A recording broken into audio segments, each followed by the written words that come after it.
வணக்க மக்களே, நான் தான் உங்க கிராம விவசாயி பேசுறேன். இன்னைக்கு பாத்தீங்கன்னா டே 2 50 நாள் 50 நெல் ரகங்கள்ல இன்னைக்கு பாத்தீங்கன்னா 2ஆம் நாள். இன்னைக்கு பார்க்கக்கூடிய நெல் ரகம் அப்படின்னு பாத்தீங்கன்னா கோவை கோ 51 சொல்லக்கூடிய இந்த நெல் ரகம் தாங்க. இந்த நெல் ரகம் பாத்தீங்கன்னா ஒரு சன்ன நெல் ரகம்.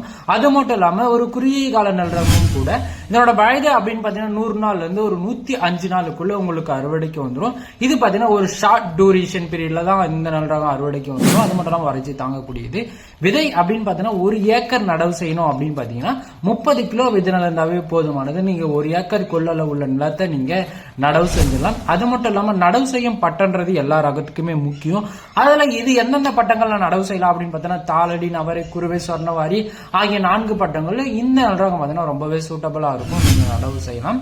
வளர்ச்சி அப்படின்னு பார்த்தீங்கன்னா இந்த நெல் ரகத்தோட கிரௌத் ஸ்டேஜ் அப்படின்னு பாத்தீங்கன்னா 2 அடியில இருந்து ஒரு 3 அடி வரைக்கும் உயரம் வளரக்கூடிய தன்மை பாத்தீங்கன்னா இந்த நெல் ரகத்துக்கு இருக்கு. நாற்று விட்டு எத்தனை நாட்களை நீங்க நடவு செய்யலாம்ன்றது ரொம்பவே முக்கியம். இதுவே நீங்க கை நடவு செய்யற விவசாயிகள் இருந்தா 25 நாள்ல இருந்து ஒரு 28 நாளுக்குள்ள நீங்க நடவு செய்யணும். இயந்திர நடவு செய்யற விவசாயிகள் 22 நாள்ல இருந்து ஒரு 25 நாளுக்குள்ள. மகசூல் அப்படின்னு பாத்தீங்கன்னா ஒரு ஏக்கருக்கு சராசரியா 50 மூட்டையில இருந்து 55 மூட்டை வரைக்கும் நீங்க மகசூல் எடுக்கலாம். அந்த அளவுக்கு பாத்தீங்கன்னா ஒரு தரம் வாய்ந்த ஒரு நல்றாங்க. விலை அப்படின்னு பாத்தீங்கன்னா 75 கிலோ நெல்லின் விலை குறைந்தபட்சமா 1400 ரூபாயும் அதிகபட்சமா உங்களுக்கு 1900 ரூபாய் வரைக்கும் எதிர்பார்க்கலாம். அது மட்டும் இல்லாம டெய்லி இந்த மாதிரியான வீடியோ நீங்க பார்க்கணும் அப்படி மாத்திரம் மறக்காம நம்ம சேனலை லைக் பண்ணி ஷேர் பண்ணி சப்ஸ்கிரைப் பண்ணுங்க. அடுத்த வீடியோ நான் உங்களை சந்திக்கிறேன். நான் உங்களுக்கு கிராம விவசாயி. நன்றி, வணக்கம், பாய்.